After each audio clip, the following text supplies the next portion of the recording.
Dans les épisodes précédents, j'avais attaqué la création du plancher définitif, mais il me reste encore bien des choses à faire comme installer des Velux, supprimer les 2 cheminées et enfin poser les dalles de plancher. Et franchement, vous allez voir, ça change vraiment tout, c'est incroyable. Mais avant, j'ai un petit truc à vous montrer. Je vous avais expliqué dans une vidéo qui date maintenant que si vous étiez des viewers attentionnés, que vous mettiez des likes, des commentaires, des partages, bref, que vous faisiez honneur à mon humble chaîne, eh bien je pourrais être monétisé. C'est chose faite, donc ça déjà merci, mais surtout il y a peu, j'ai reçu enfin ma première paye de YouTube d'un montant mirobolant de 70 €. Et grâce à ça, j'ai pu enfin faire quelque chose qui attendait depuis beaucoup trop longtemps, réinvestir dans de l'équipement de chantier qui ne soit pas absolument troué de partout. J'ai donc pu commander ce qui sera désormais ma nouvelle tenue de chantier. Voici, mesdames et messieurs, non mais regardez un peu le style. Je voulais quelque chose où on puisse vraiment me reconnaître. On a notamment une multitude de poches dans tous les sens, ce qui est ma foi très pratique. Et le clou du clou, les chaussures. Parce que comme ça, enfin, grâce à la semelle anti-perforation, je pourrais éviter de me planter les pieds quand je marche sur des clous qui restent à droite à gauche à chaque fois que je démolis des trucs. Parce que c'est arrivé beaucoup trop de fois dans ma vie, je suis très content d'enfin avoir quelque chose contre ça. Il y a aussi des semelles renforcées pour comme ça, je ne pourrai plus me faire tomber des choses sur les pieds et risquer de me casser un orteil. C'est toujours très appréciable. Et maintenant que je suis enfin proprement équipé, je vais pouvoir retourner au travail. Aujourd'hui, je vais pouvoir reprendre là où je m'étais arrêté, à l'étage, à savoir le plancher de la mezzanine, mais aussi, et enfin, s'intéresser à la toiture. Parce qu'il se passe un truc génial, c'est que le couvreur va enfin passer. J'ai enfin, certes, les autorisations de la mairie, ça c'était pas trop compliqué, mais aussi celle de la copro que j'attendais depuis un moment déjà, et ça c'est enfin dans la poche, donc le couvreur peut passer et enfin pouvoir percer cette toiture et mettre des jolies fenêtres. Fenêtres de toit qu'on appelle aussi des Velux. Ici, moi, j'ai choisi d'avoir 2 grands beaux Velux comme on avait pu voir sur les plans 3D, parce que ça va donner vraiment un maximum de lumière, mais surtout et aussi pour suivre les recommandations de quelle superficie de fenêtre de toit il faut pour vraiment bien éclairer une pièce. Et parce que je n'ai plus tous les éléments en tête, je vais me laisser le mois du futur vous expliquer un peu comment j'ai calculé ça. Pour des combles aménagés, il est recommandé de prendre la surface au sol, c'est-à-dire la surface loi Carrez, et de la diviser par 6 pour obtenir la surface de vitrage à installer pour des Velux. Ici, je sais que je vais avoir environ 15 m² une fois terminé, je cherche donc à avoir à minima 2,5 m² de surface vitrée. Je suis donc parti sur 2 grands Velux de 114 par 118, soit environ 2,7 m² de surface vitrée. Merci Guillaume du futur. J'ai donc mes 2 fenêtres qui vont se faire installer et j'ai aussi 2 cheminées que je veux supprimer. Donc ça, il faut évidemment enlever les conduits qui sont au-dessus des tuiles et après remettre les tuiles bien pour ensuite que moi je puisse venir démolir ce qu'il y a en dessous. J'aurais pu demander au couvreur de supprimer toute la cheminée, mais ça permettait comme ça de réduire un peu le devis parce qu'il y a une partie que je fais moi-même, en tout cas ce qui est dans mes cordes, et tout ce que je ne peux pas faire, je délègue. Tiens, d'ailleurs, il est l'heure, le couvreur ne devrait pas tarder à arriver. Le couvreur est donc venu avec toute son équipe et ils ont commencé par détuiler la surface des futurs Velux et j'ai même pu garder le surplus de tuiles. On a eu de la chance parce qu'il faisait super beau. Et ils ont aussi démoli les chapeaux des 2 cheminées à supprimer. Puis ils ont attaqué la charpente à la scie pour créer le chevêtre. L'idée c'est de faire un cadre en bois bien solide pour y poser les 2 Velux de 70 kg chacun. Et une fois les 2 bébés en place, il reste à faire le contour avec des tuiles recoupées aux bonnes largeurs et mettre les espèces de pièces pour isoler de la pluie là aussi. Vous avez vu ? Il y a des fenêtres. Ah non mais regardez-moi la taille.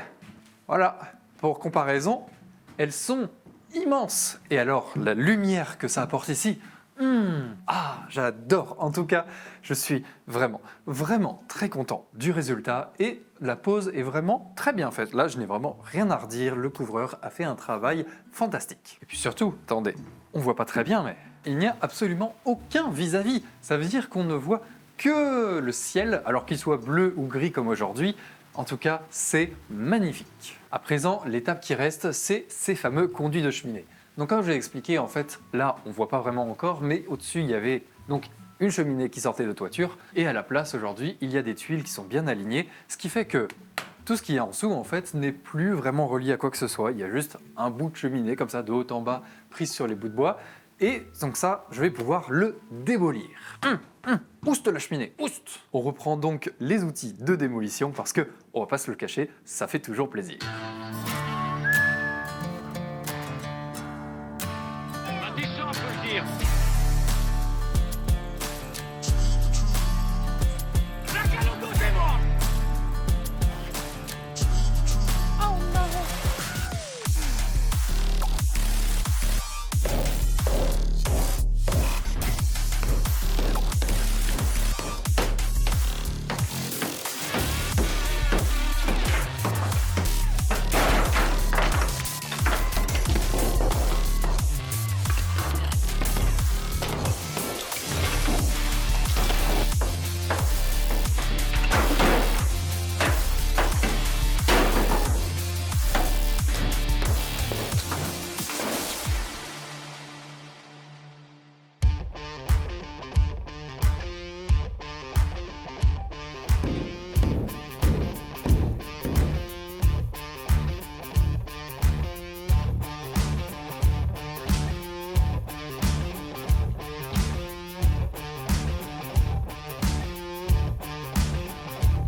Waouh!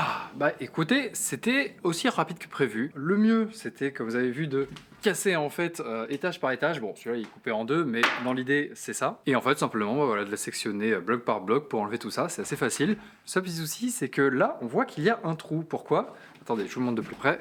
Donc là, on voit que le tasseau a bien été remplacé par le couvreur, mais il en manque un. En fait, là, on voit bah, les anciens inserts du tasseau, et quand ils ont fait la cheminée, bah, ils ont simplement oublié d'en remettre un. Donc je vais couper un bout de bois à la taille ici, le fixer et faire ça propre, parce que sinon, voilà, ça bouge. Sinon, bah aussi, il faut que je fasse gaffe maintenant à pas tomber dans le trou. En attendant d'avoir fait le plancher, il faudra évidemment que je m'occupe de tout ça. Et puis, bah, il faudra évidemment évacuer tous les gravats. Il y a encore du pain sur la planche.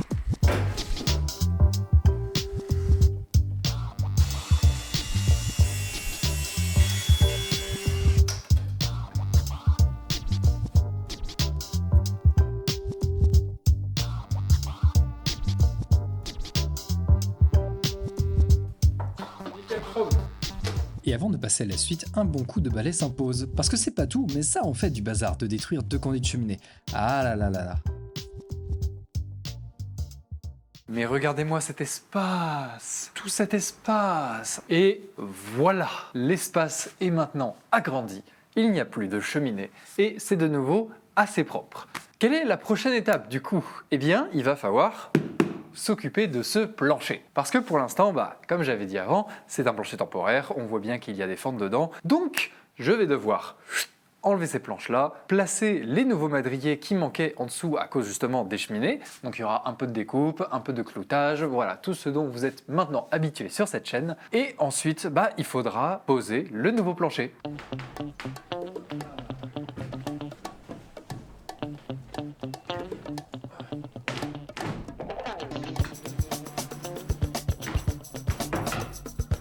Du coup, la technique d'utiliser des tout petits clous bien fins pour pas que ça bouge mais que ça s'enlève bien, bah c'est totalement validé. Aucun effort, le truc vient juste en tirant dessus, mais pour le coup, ça n'a pas bougé d'un iota pendant tous les travaux que j'ai fait avant. Donc, plutôt satisfait de ce plancher temporaire.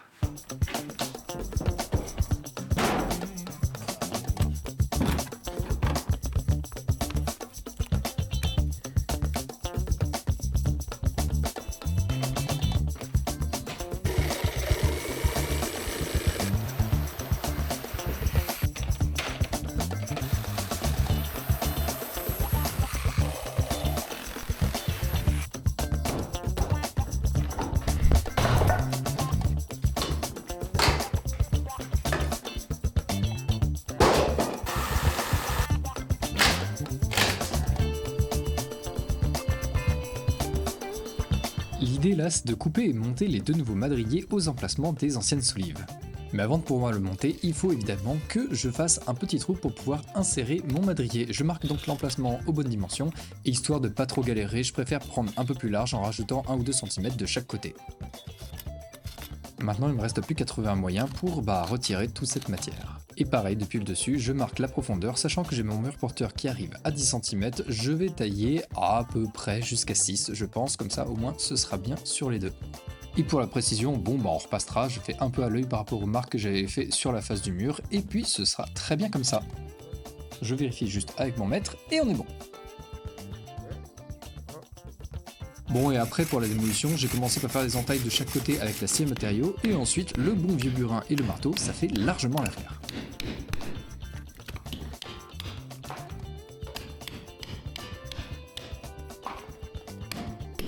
Et bon, vous connaissez mon éternelle patience, j'ai évidemment fini par prendre la tamponnette et y aller avec les gros moyens. Et voilà, l'emplacement est désormais terminé pour venir y insérer mon futur madrier. Je vérifie quand même que ça passe et c'est nickel. Après, grâce à mon télémètre laser, je mesure avec précision la distance à avoir de chaque côté et je reporte chacune des mesures pour faire mes prochaines découpes.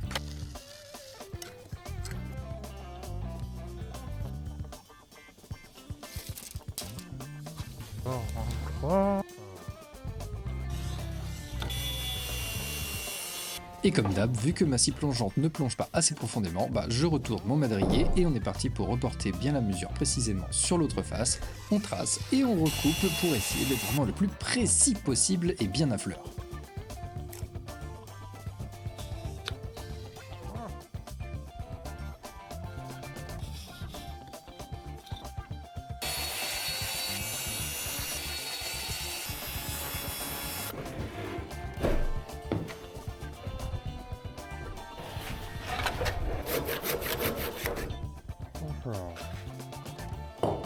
Et après, on est reparti pour monter le madrier, toujours tout seul. Bon, cette fois-ci, la technique, elle est rodée. Après avoir fait ça plusieurs fois, je monte un côté tranquillement, et une fois que c'est bon et bien en place, je monte l'autre côté qui, comme il est en appui en haut, c'est beaucoup plus léger.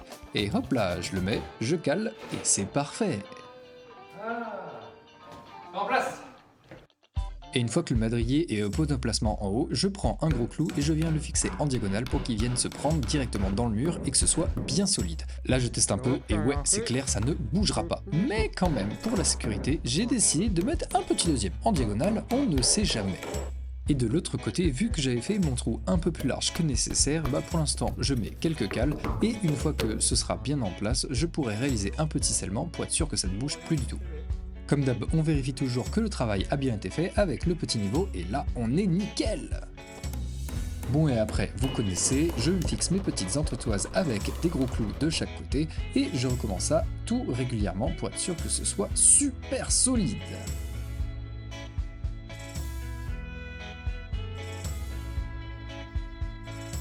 Oh, je suis tout orange. Ah mais oui, c'est parce que c'est bientôt le coucher du soleil. Du coup, et regardez-moi ces jolis rayons de lumière grâce aux fenêtres. Ah, je crois que je ne me laisserai pas de sitôt de mes fenêtres de toit. Alors, petit point de situation. J'ai terminé la pose des derniers madriers. Ça veut dire qu'actuellement, la structure du plancher, donc ce qui va recevoir le plancher, est terminée. Wouh! Et ça a pris quand même pas mal de temps, on se souvient depuis la première fois que j'ai commencé il y a de ça plusieurs semaines, mais maintenant c'est terminé, plus de cheminée, plancher en bois prêt à être posé sur la structure, on est bien. Maintenant pour avancer, il me manque juste 2-3 bricoles que je vais aller chercher plus tard, c'est des bandes résilientes pour mettre entre les poutres et le sol, qui fait que ça fait quand même une couche un peu d'isolation, que ce soit phonique, mais aussi pour éviter les grincements, si jamais le bois en fait venait à bouger ou à frotter contre les poutres en bois. J'avais lu que c'était une bonne pratique de le faire, je l'avais fait sur mon premier chantier et j'étais plutôt satisfait du résultat, je vais donc continuer sur celui-là. Et la deuxième chose, et pas des moindres, ce sont les cales. En fait j'ai déjà utilisé, comme on peut voir peut-être à différents endroits, des cales en fait pour rattraper le niveau des solives que je n'ai pas changé. Eh bien je n'en ai pas assez, il va falloir que j'en refasse plus. Donc ça, je pense passer à l'atelier de mon père qui, lui, a les outils qu'il faut et le bois nécessaire pour pouvoir me préparer tout ça. Et ce sera donc la prochaine étape de cette vidéo. Nous voilà donc dans un setup un peu différent de celui du chantier. Me voici dans l'atelier du papa. Bonjour, enchanté. Monsieur le menuisier, nous voici ici dans votre atelier pour fabriquer des cales. Parce que comme j'expliquais, sur mes madriers, ça vient, c'est à niveau, mais par contre sur les solives existantes, il y a un défaut de niveau et je suis à court de cales, donc on va se fabriquer des petites cales. Comment on va faire ça ? On va déjà déligner des bandes de différentes épaisseurs sur la longueur. Après, on recoupera les petits morceaux utiles pour caler sur les lambourdes. Et comme on ne connaît pas encore l'épaisseur, j'ai pas mesuré chaque cale précisément, l'idée c'est d'en faire de différentes épaisseurs et suffisamment. Comme ça, après sur le chantier, je n'ai plus qu'à choisir et à positionner les bonnes. Et puis pif paf sandwich du sol, du plancher. Exactement. Bon, voyons un peu les différentes étapes. Tu vas nous expliquer tout ça. Alors, donc, dans un premier temps, on va prendre dans des chutes. On ne va pas faire des cales dans des panneaux tout neufs. Donc, on va aller chercher des chutes de différentes épaisseurs. D'abord, des chutes de stratifiés, donc qui font 1 mm d'épaisseur. Puis après, on prendra des panneaux de 3 mm, 5 mm et pour finir en 8 mm. Voilà, ce qui donnera un échantillonnage correct. Ok, et on va utiliser, c'est quoi cette grosse machine là ? On va utiliser une scie à plat.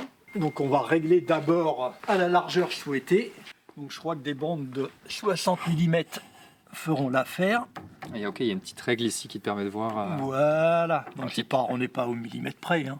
Donc là maintenant on va aller chercher du stratifié et le mettre en place et commencer à couper. Donc c'est un peu bruyant.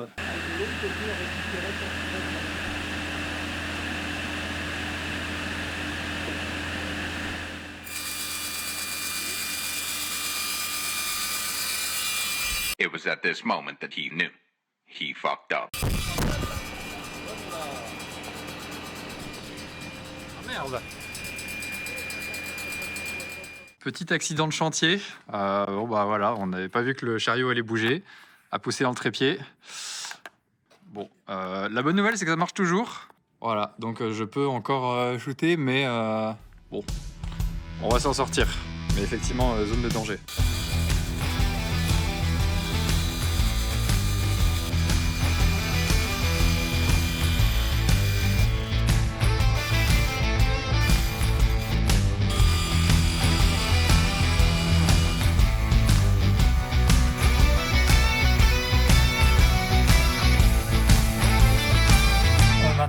mettre la machine dans une autre orientation Alors pourquoi on la déplace comme ça? pour permettre de couper en longueur après, que ça ne nous gêne pas. Ah. Donc là, l'idée, c'est d'avoir les grandes réglettes qu'on a coupées, qui vont aller le long ici, aller dans la butée pour faire la bonne longueur, et zoom, ch'touk, zoom, ch'touk, zoom. Enfin voilà, vous avez compris quoi.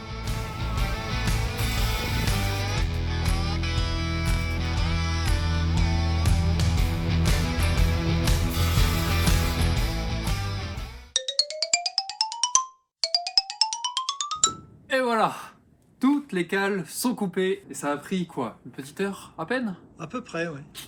Alors du coup, moi je suis bien content, je t'ai sous la main. Mais un particulier qui aurait envie d'avoir des cales comme ça, c'est quoi ses options? Est-ce qu'il peut les acheter? Est-ce qu'il peut se les fabriquer quelque part? C'est quoi le mieux en fait quand on n'a pas accès à un atelier? Non, il ne pourra pas les acheter, les cales. Il faut qu'il trouve un menuisier, regarde dans les pages jaunes éventuellement dans son quartier et il passe lui demander s'il peut fabriquer des cales avec lui, quoi. Ok, donc c'est ça le plus simple. Là. Ouais. Ok, c'est bon à savoir. Et ça, on peut les acheter nulle part, c'est ouf en fait. Non, il n'y a pas de calage, c'est toujours tapé dans des chutes de bois, donc non, la plupart recyclent directement leurs chutes, les broies ou un système de collecte. Donc il faut vraiment passer voir dans une menuiserie et avant que ce soit parti à la déchetterie, demander à faire des cales avec. Vous savez maintenant désormais les secrets du milieu et vous pourrez en faire de même. À présent, de retour sur le chantier, il est temps de s'attaquer à la planéité de l'étage. Car la structure, certes, sur les nouveaux madriers est parfaitement de niveau, mais comme on avait déjà vu sur les anciennes solives, c'est à un niveau assez variable. Donc dans un épisode précédent, j'avais déjà commencé à poser des petites cales, mais soit c'était pas parfait ou approximatif, donc j'ai déjà revérifié celle-là, et surtout après, sur toutes les poutres restantes en fait qui n'ont pas été mises à niveau. Je vais donc me servir de ma règle de maçon qui est parfaitement linéaire, en tout cas sur la tranche, et de mettre comme ça des petites cales à intervalles réguliers pour que après en fait les plaques puissent se poser de manière parfaitement droite sur tout l'étage. Mais la question c'est où est-ce que je vais poser sur chaque poutre, parce que je vais pas juste les mettre au hasard et espérer que ça tombe au bon endroit. À la place, je vais en fait représenter et dessiner tel que j'avais fait sur des plans 3D où seront en fait toutes les plaques futures sur cet étage. Donc là ce que je fais c'est que je mets le laser en fait pour tracer ce qui sera, là on voit mieux, la première ligne en fait de plaque qui sera donc parallèle au mur. Donc j'ai fait mon trait pour être sûr qu'il soit parfaitement droit, hop, et je vais faire arriver là, et j'ai mesuré pour que évidemment ce soit bien la même distance par rapport au mur qui est à peu près droit. Là je vais enlever cette plaque et je vais simplement en fait tracer tous les points où seront les premières cales pour après avoir déjà une base solide pour commencer à travailler.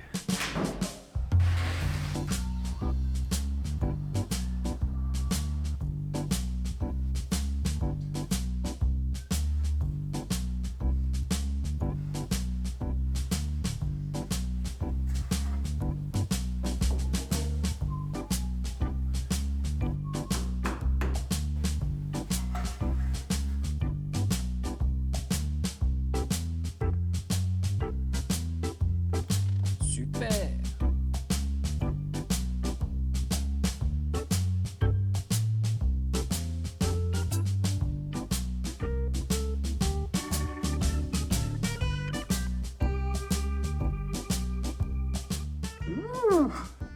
Bah dis donc, il va faire froid aujourd'hui.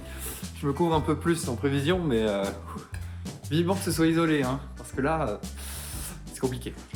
Bon, et là, je sais plus si je vous l'ai déjà dit, mais ce que je vais faire, c'est coller des bandes résilientes sous chacune des plaques. Ça fait une espèce de petite bande en mousse autocollante comme ça, qui va permettre de réduire la quantité de vibrations qui passe à travers le plancher jusque dans les solives. Et tout ça pour essayer d'avoir une meilleure isolation phonique et que aussi les plaques soient bien collées contre le bois et qu'il n'y ait pas de jeu ou de frottement ou de claquement ou tous les trucs comme ça.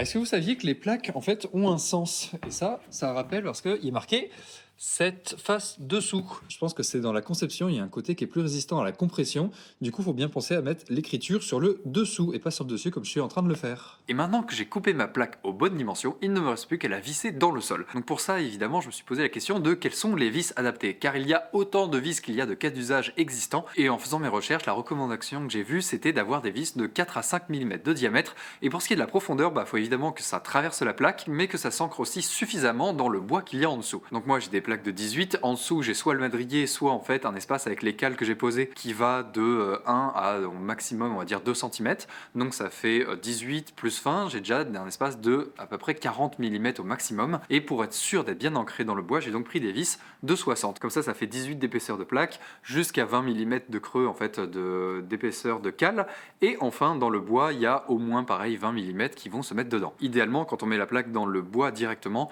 là oui 40 à 50 mm de longueur de vis c'est pas mal, mais là moi du fait que voilà j'ai des cales de temps en temps pour être sûr d'être bien fixé jusqu'à toutes les solives, madriers etc, j'ai préféré partir sur de la 60. Et comme je risque d'en avoir beaucoup, j'ai pris une grosse boîte, là il y en a 500 dedans, donc ça devrait aller. Et ma dernière recommandation c'est pour ce qui est du choix du pas de vis. Donc moi j'ai préféré avoir du Torx, ça ressemble, voilà, c'est celui qui ressemble à une petite étoile parce que en fait une fois qu'il est mis dans la visseuse ça tient super bien, et parce que c'est juste mon type d'embout préféré. Il y a aussi le cruciforme là, celui qui ressemble à une petite croix, mais honnêtement je le trouve nul, ça arrive, ça marche pas très bien. Que ce truc là une fois qu'il est dans la vis, il n'y a pas de risque que en fait ça ressorte, que ça fasse de la merde. Au contraire c'est super bien, super pratique, et pour visser un plancher il va m'en falloir visser des vis. Franchement ne prenez pas du cruciforme, partez sur du Torx, celui qui ressemble à une petite étoile à 6 branches.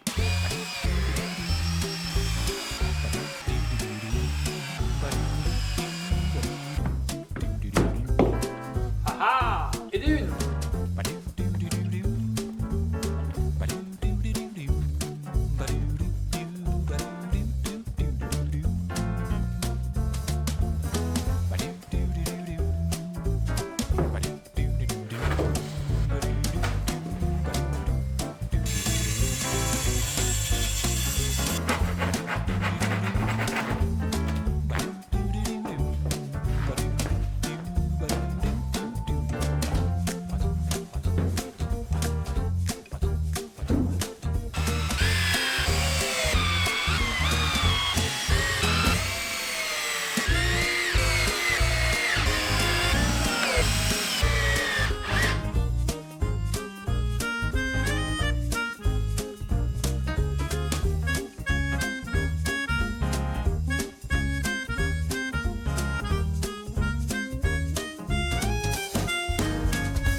Je savais pas que c'était possible, mais j'ai pété un trépied.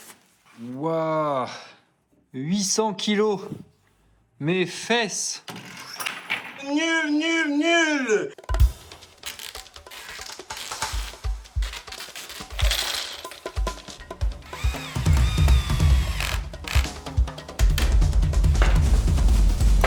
Voilà, nous disions donc...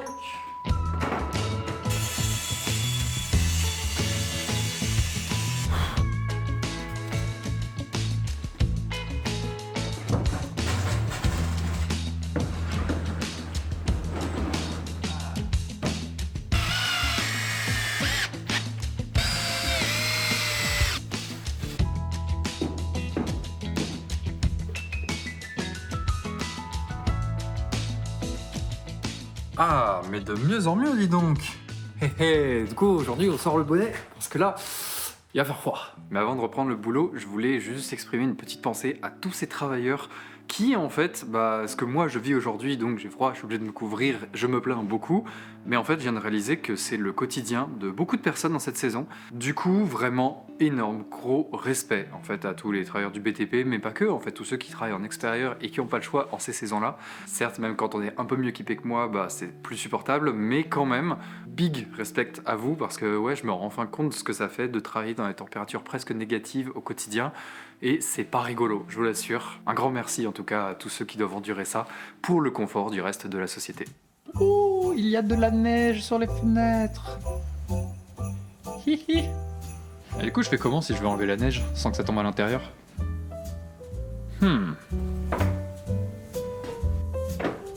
Ah, ça va.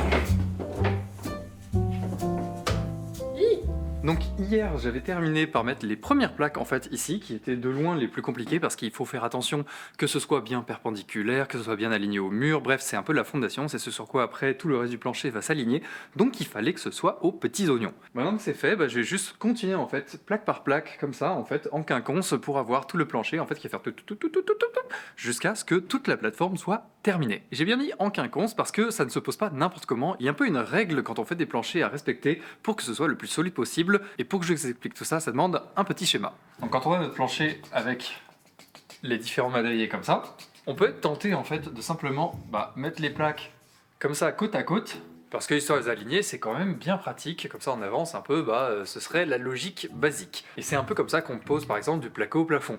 Mais, en fait, il se passe un truc, c'est que quand on commence à avoir du coup toutes nos plaques comme ça, en fait, là, on a des points d'intersection. Et en fait, je ne sais trop comment vous expliquer, mais en fait, ces points ici sont beaucoup plus fragiles. Donc, pour éviter en fait un maximum d'avoir des intersections comme ça, avec 4 plaques par exemple qui s'intersectent au même endroit, on va utiliser ce qu'on appelle un placement en quinconce. Donc, toujours pareil, j'ai toutes mes solives en fait qui sont comme ça, perpendiculaires. Et en fait, je vais mettre par exemple ma première plaque va être posée classique.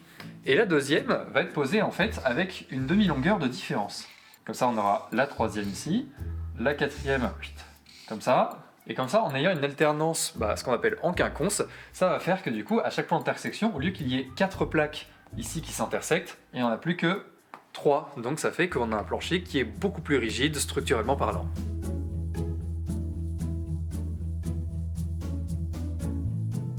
Et du coup, qu'est-ce qui se passe quand la jonction entre deux plaques, là, au lieu de tomber sur une solive, elle tombe entre deux? Et bien ce qu'on va faire, c'est qu'on va aller chercher là un petit bout de bois là-bas et qu'on va le mettre en fait visser en dessous pour faire la jonction, en fait comme un petit pont entre les deux, qui va du coup faire que ces deux plaques vont être prises en sandwich et ça va faire un truc plutôt solide. Donc là, j'ai mon petit bout de bois découpé et il dépasse bien de chaque côté. Donc pour l'insérer, je vais le mettre comme ça en dessous et avec mon fidèle petit serre-joint, je viens le plaquer au bon endroit pour pas qu'il ne bouge. Maintenant, je prends ma visseuse et quelques vis et je viens simplement le visser comme ça par-dessus à travers la plaque pour être sûr qu'il tienne bien, qu'il soit solide. Je n'ai plus qu'à enlever mon serre-joint et de continuer à dévisser partout autour pour être sûr que maintenant la jonction soit bien assurée et que ce soit solide.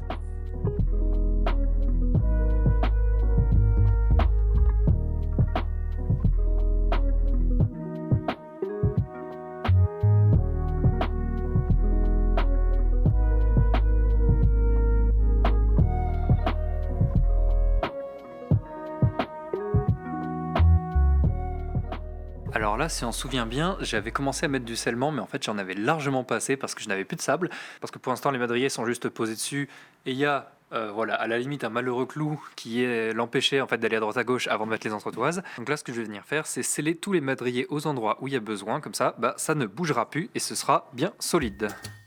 Bon, et là, normalement, si vous avez suivi les épisodes précédents, vous êtes des experts du mortier. Mais pour les cancres du fond de la salle qui n'auraient pas suffi, je vais vous réexpliquer. Je commence par humidifier le support avant de faire mon petit mélange fait maison pour avoir un mortier donc à la chaux. Pour ce qui est de l'application, c'est peut-être pas la meilleure des méthodes, mais moi je bourre en faisant des petits plots comme ça de chaque côté et en essayant de combler un maximum les trous pour avoir un truc qui, une fois sec, sera bien solide. Bon, après je suis pas maçon, donc si ça se trouve ce que je suis en train de faire n'est pas très utile ou pas aussi solide que je le pense, mais comme de toute façon après les madriers seront tous tenus ensemble solidement par les plaques qui sont posées et vissées par-dessus, je me fais pas trop de soucis quant au fait que ça ne bouge pas. On est désormais le lendemain, l'enduit a bien eu le temps de sécher pendant la nuit et j'aurais pu le faire un peu plus tôt, mais c'est vrai que ces derniers jours, il faisait environ -5 dehors et 1 degré dedans, donc il fallait que j'attende que ça se réchauffe ici. Et là, comme on peut le voir, je suis en t-shirt, je suis bien, il fait 10 degrés en bas et quasiment 15 au-dessus grâce à la toiture, donc on est vraiment bien et je vais pouvoir terminer en fait cette bande de plancher qui reste à faire sur le côté. À savoir que je vais pas totalement fermer car il reste encore la question de où exactement s'arrête mon mur et où commence celui du voisin. Ça, c'est un truc où il faut vraiment qu'on se mette d'accord et qu'on définisse la limite exacte sur le plancher avant de faire n'importe quoi. Et une fois que j'aurai cette information, je pourrai terminer le plancher exactement là où il se délimite.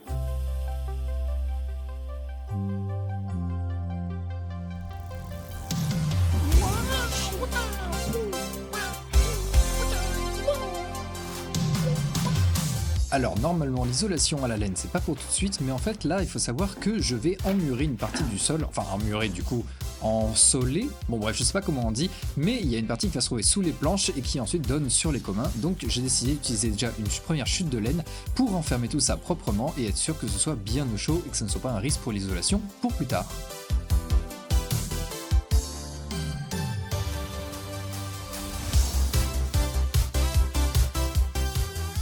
Ah! Est-ce qu'on n'est pas bien là? Ah! La mezzanine, c'est presque fini. Pourquoi presque? Parce que comme je vous avais dit, il reste cette petite bande ici qui sera terminée quand je saurai exactement où est la délimitation de mon appartement. Parce que là, c'est au-dessus de l'appart du voisin. Là, quelque part, c'est au-dessus du mien. Et il y a une séparation qui se fait. Voilà, ça reste à définir exactement. Mais sinon, c'est du solide. La mezzanine est en place. Et ça, ça fait vraiment incroyablement plaisir. Surtout que quand je marche dessus, ça, on sent que c'est solide, que ça tient, que... Ah, ça fait du bien, quoi. Ça m'aura pris quand même un petit moment, mais je voulais faire les choses bien et m'assurer de pas aller à fond dans un truc qui ne soit pas périn, en fait, pour la suite de cet appartement. Et là-dessus, je suis très satisfait. Mais du coup, la prochaine étape, c'est quoi? Eh bien, maintenant que je me suis attaqué au sol, je vais m'attaquer à l'isolation. Et oui, parce que là, ça s'est réchauffé, mais je peux vous dire que quand il faisait froid et qu'il faisait entre 1 et 3 degrés dans l'appartement, c'était pas du tout agréable. Donc, là, je suis en train de préparer tout ce qui est les commandes pour recevoir l'isolant, pour pouvoir faire tout ce qui est la toiture, les murs. Bref, je vais transformer cet appart qui est actuellement une vieille passoire thermique toute pétée en quelque chose qui soit incroyablement bien isolé. Mais sinon, c'est tout pour aujourd'hui. Merci d'avoir regardé jusqu'au bout de cet épisode et je vous dis à la prochaine pour une nouvelle vidéo de rénovation. Salut!